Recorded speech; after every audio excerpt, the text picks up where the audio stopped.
Hello. Today, this is the first of a series of how to read music. This is designed for total beginners, and there will be small sections so you can learn one idea at a time, not to be overwhelming. Okay? First thing is, why do you want to read in the first place? What's the advantages of reading music? And there are many. One reason is it could make your practice sessions more efficient. If you can read, you can write down an idea that you have and then practice it. Once you learn it, you can manipulate it. What happens if I move one note here and one note there? So from one idea you can create many. You can do that if you can't read, but the number of ideas that you can come up with are more numerous if you can. Another reason why it might be a good idea to learn how to read, it can be more targeted, because you can take an idea that you have and say, okay, that fits into such and such a family of rhythmic ideas, if we're talking about drummers in particular. Now, let me start working on other ideas in that same rhythmic family. Another reason why you might want to learn how to read. Reading helps you hear better when you're listening to music, because you can identify the sounds that you're hearing, either the rhythmic patterns or even the harmonic or melodic patterns.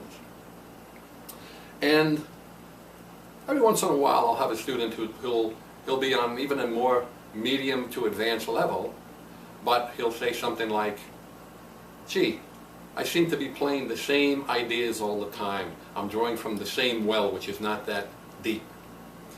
I need to expand that person's ideas, the number of ideas. I call that your vocabulary. Now, there are three basic ways to expand your vocabulary. One, simply by listening to music. Not only your own instrument when you're listening, but listen to all of the instruments. They'll give you ideas.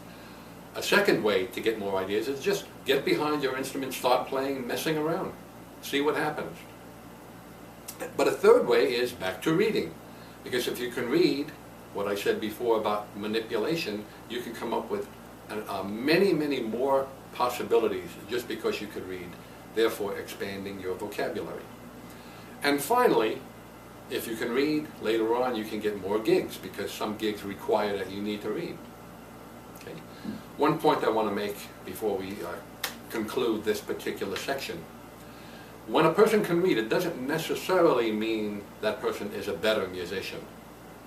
It definitely could lead to that, because for several reasons. One, if you're the type that wants to learn how to read, it might mean you're the type that wants to learn how to delve into whatever you're doing.